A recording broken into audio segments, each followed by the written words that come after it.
Is A-Reece the problem?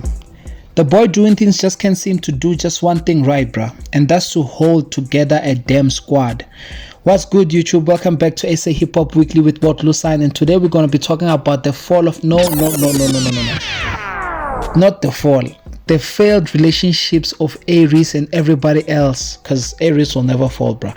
And by everyone else, I'm talking about 1000 Degrees, Raw X Productions, Ambitiouz Entertainment, The Wrecking Crew, and Rubberband Gang. Smoke a bag. We eating, you already ate. Hey, you ain't yeah.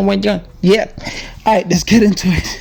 The moms then tell her that this is only just for this weekend. Mash still resurrecting the legendary. He got samples from out of this world. I know all about you, new girl. Yeah, we made her clean up the house. Yeah, she did the dishes. I swear you would think that we got us a helper around. Yeah. So A-Reece has announced that he's about to launch his latest record label, and by the wise words of DJ Khaled, yes, another one. Now, since the beginning of his career, A-Reece has been a part of quite a number of crews, labels, and movements, and if he's not leaving them, they are leaving him. One could ask themselves, hey, what if everybody else is not the problem? What if A-Reece is the problem? Now let's decipher that outcome from the very beginning. 1000 Degrees. Now 1000 Degrees was a rap crew that consisted of original members like Ghost, A-Reece, Krish, Words, Imp the Dawn, and some other members. But then PH Raw X saw potential on A-Reece and took him to his camp, and Reece said to 1000 Degrees, hey gents, I'm out. And he left them niggas, and so he joined Raw X Productions. Now with Raw X, everything was going smooth, all said and ish, releasing music under it, shooting vids, getting beats from Raw X and all that other stuff. Then Raw X presented a contract to the boy after they put out so much work with the boy, and he introduced him to quite a few people in the industry. Raw X was basically putting this kid on, so he said, let's make it official, let this thing be contractual. Here's a contract, Reece, sign. And what did A-Reece do? Nah, fuck this shit, I'm out.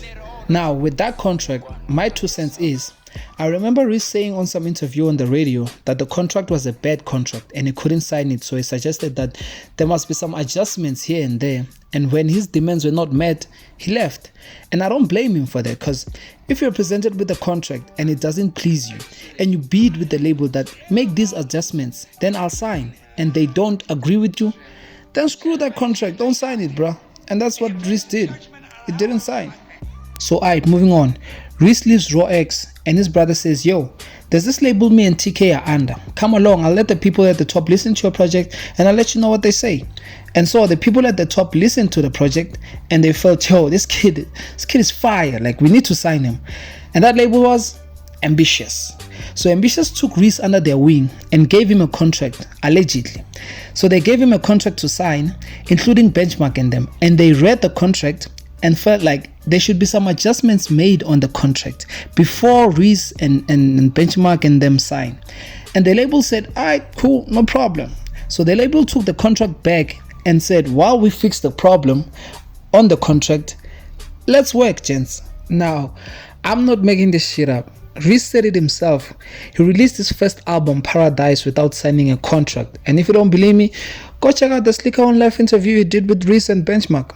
So, yep, Reece released a bunch of music, short music videos, did gigs, and all that other stuff under a label without signing a contract. And when the contract came, what did Reece do? Nah, screw this shit, I'm out. And the label was like, what the fuck? After putting so much money on you, bruh, like the music, we paid for the music videos, the traveling and all this other shit, and you're just gonna leave just like that? Nah, bro, fuck that. Now the label felt like they were played by him. They thought they were like, they basically jump-started this kid's career, and now he wants to leave. Like, all our money spent, Joe, like all our money spent on this kid, and now he just wants to leave. But Reece left. Now before the slimes attack me, hear me out. In his own words, Reece said he left Ambitiouz because they were not being treated right. And on his song Loyal, he basically said they don't even keep their awards. where the fuck do our awards stay at? So to this day, the boy's 2016 Lyricist of the Year award is not with him. It's out there on the shelf somewhere, but it's not with him. Reece here felt like he was blinded by the mere fact that this label makes shit happen, bro. I mean, this is the same label that made MT well known all over the continent. Like, who wouldn't want to be a part of that? So he was like, let's roll. Ambitiouz then scooped the nigga at his lowest. Ambitiouz forever. And let's be honest, Ambitiouz did a lot for A-Reece's career. Like 90% of his fans now didn't know there was A-Reece before Ambitiouz. So it was only known Dako Peli and parts of Pitori, but Ambitiouz made sure that this kid is well known all over the damn country and parts of Africa. I mean, my favorite song was released under Ambitiouz, bro. My favorite A-Reece song was released under Ambitiouz, and I know I'm not the only one. So let's not try to sit here and act like Ambitiouz ain't do shit for the boy. But at the same time, in Reece's words, allegedly the PAs were buying cars before them with the money that they made, and also allegedly they were getting less than 20k a month after performing at how many gigs, bruh? A weekend, and that's 4 weekends a month. So Reece couldn't take it anymore, and so he left, and he could do so because he allegedly didn't sign any contract. So in 2017, A-Reece left Ambitiouz and started the Wrecking Crew with some of the people he left with, which are MashBeatz, Benchmark and Flame. And the crew got bigger, cause remember 1000 Degrees we mentioned earlier? Reece brought them niggas from the Bundus to the burbs, including new members. Like at one point there were like 13 people living in that big ass house, bro. But they were killing shit, bro. Like the Wrecking Crew was killing every damn gig, releasing music every damn week. Like out of nowhere, these motherfuckers were on top of the game, like not answering phones and shit, making people's girls clean up their house and shit. Like they were wrecking shit up, bruh. Then out of nowhere, boom, 2018, Flame, Echo and Melo left or got kicked out, between the two. But the point is, they were no longer part of the crew. Why? Now Echo on the Skipper interview, he said it was because of management. Who is management? A-Reece. Now, he explained how the money in the Wrecking Crew was handled. So here's how it went. When the Wrecking Crew gets booked as the Wrecking Crew, the money goes to the Wrecking Crew account and it is spent on paying the rent of the house, food, toiletries, toilet paper and shit. Get it? But anyway, now since the members are individual artists, when Flame gets booked, the money goes to his account and it's his money. He can do whatever he wants with his money. When Reece gets booked, it's his money. It goes to his account. Now, Echo says he went to management to clarify some shit about money. And management said it doesn't need clearance. So, yep, he left. Flame said he didn't get the whole we only work as a crew thing. Because in the crew, they only featured the people in the crew, and Flame wanted to work with other rappers, expand and shit, you know what I mean? And management said nah. So Flame felt like, hey man, I have to leave. So he left. Now who is management? A-Reece. One would wonder, during the Wrecking Crew days, was Reece harsh to these niggas? I mean, since if you get booked individually, you keep your money, and he was the one getting the most bookings. He was the one with the most money, and the Wrecking Crew wasn't getting booked as a collective that much, meaning Reece had to spend some of his own money from his own pockets to feed these niggas, right? So even if initially there wasn't supposed to be a leader on the Wrecking Crew, Reece became one by default because he had the power, the platform, and the moolah. So when Echo went to ask about the finances of the crew, he was told to fuck off because he doesn't need to know. Like, that's when Lean Team felt like, nah, we need to leave the house. Now, was management wrong to tell Echo he doesn't deserve to know about the finances of the crew? Because nobody was booking Echo alone at that time. So what finances do you want to know about, dog? So that was the death of the Wrecking Crew, because Freedom or Jail, clips inserted, a baby's being born the same time a man is murdered, the beginning and end. And that was the beginning of Rubberband Gang, smoke a bag. Hey, we eating, you already ate. Hey, you cannot have it your way. And since A-Reece's right hand man had left, he had to get a new one, and he did, who was Words the Prince. And it was such a perfect combination because these niggas released fire joints together, bro. That's when they released Real Niggas Only Around Me, and I gotta say they got too much influence. Some niggas straight loyalty here for the rollie. Yeah, do you expect me to call you my homie?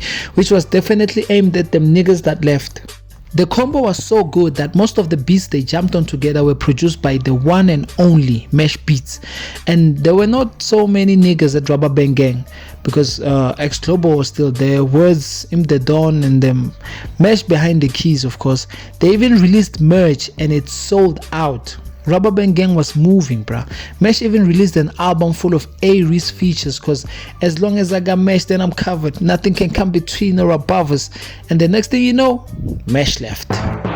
And that was the shock of my life, cause no way, dog. This is the same nigga that produced 70% of A-Reece's catalog post Ambitiouz. A-Reece's hits is produced by him, Simbali, Mash. Meanwhile in Honeydew, Mash. Did all this shit on my own. Like, come on, bro. Like, this is a combo we never thought in 1,000 years would ever part ways.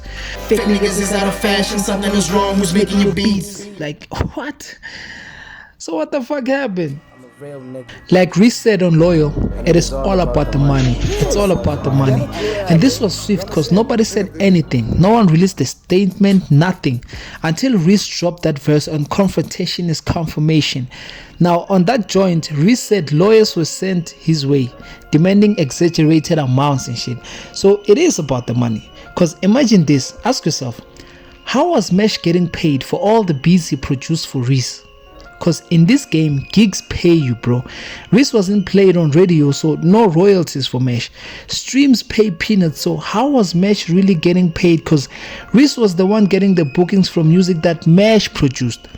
Now, I think Mash was getting a share from A-Reece's booking fee, which seems fair because he wasn't charging Reece for each and every single beat or so. And these are just my assumptions. I'm not saying it's what happened. I'm just assuming, and I think there came a point where Mash felt like, nah man, like I'm getting screwed over here and I can't feed my family with the peanuts that you were paying me. I need an increase. And Reece said, increase? What? Nah bro, screw that. So Mash felt underappreciated. He felt unappreciated, underpaid and overused, so he left. And when he left, he thought to himself, even though I'm leaving, this nigga is still gonna perform the hits that I produced. He's still gonna be performing the hard work that I worked on. Nah, I need that piece. I need that piece of that gig money, bruh. So he sent lawyers to Reece and demanding that either you pay me or you stop performing the music that I produced for you. Hence, Reece says on the song, you would rather pay lawyers to make mediation, tribulations and trials. Suddenly you demanding exaggerated amounts.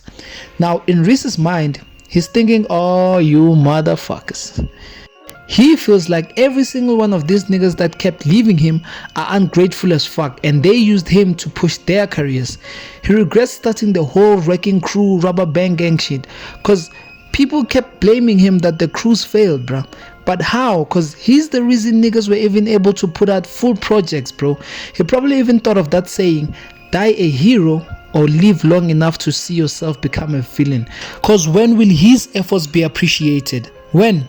And you could feel for the boy when you listen to the song that, yo, damn, he's beating from their heart, bruh.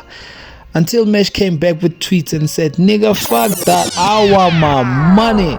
Now I'm just playing. Here's the real tweet. It goes, I'm really trying to make dope shit and feed my family. Please, it's not confrontation to me if you can't even look me in the eye. At least change your rollout plan because dissing niggas and playing victim every year is not progress. It's too predictable now. So, is Reece the perpetrator who always wants to act victim when shit hits the fan? Because that verse also felt like Reece was guilt tripping them niggas. It's as if whenever they ask about money, he's the type of niggas that are like, Mara Joe, after all I've done for you, if it wasn't for me, you wouldn't have this and you wouldn't have that and people still wouldn't know you. I put you on, dog. Come on, stop asking about money and appreciate me or some shit like that. Like, that verse felt that way, but that's not how it works, bro. If there's a certain amount that needs to be paid to me and when I ask about it, and you say you are ungrateful or I'm ungrateful and whatnot, then hey, we know who's in the wrong here. But also Reece did put these niggas on, bro. because we know most, if not all of these niggas because of A-Reece. So they should definitely give Reece his flowers, because after they left, most of them fell off. Like, let's be honest. Yeah, some of them are still dropping, but who's listening, bruh? Plus, they no longer popping like they were when Reece was there. So, well, except for Mesh, because Mesh is killing it out there. But yeah, the reason why the question is A-Reece the problem is because everybody seems to be leaving the boy. Because at one point, Words also parted ways with him. They no longer working together, bro. Next thing, recently, his DJ went on a rant on Instagram about loyalty, and he wasn't DJing for Reece no more. So some questions have to be asked. Is A-Reece the problem and not everybody else? Please let me know what you think in the comments. Don't forget to subscribe, like, and share. This was SA Hip Hop Weekly with Bro Bluesign, and I'm out. Peace. My life is crazy. I've been drowning in a lot of sorrow lately. Yeah, my mind is racing. I feel like every damn person is against me. But I bet you can't relate. You popping bottles, say. You say it to my face, and they say don't kill the pain. You hide behind the fame, act like a smiling fake. You wish that you were late, cause this life don't ever change. My life is crazy. I've been drowning in a lot of sorrow lately. So I pray to God, hallelujah. You deliver me from evil, I don't need no Uber. Living in the valley of death, I don't wanna lose you. I've been trying to make it back and keep us got the tools. La pluie, je sais. And the bitch trying to murder me.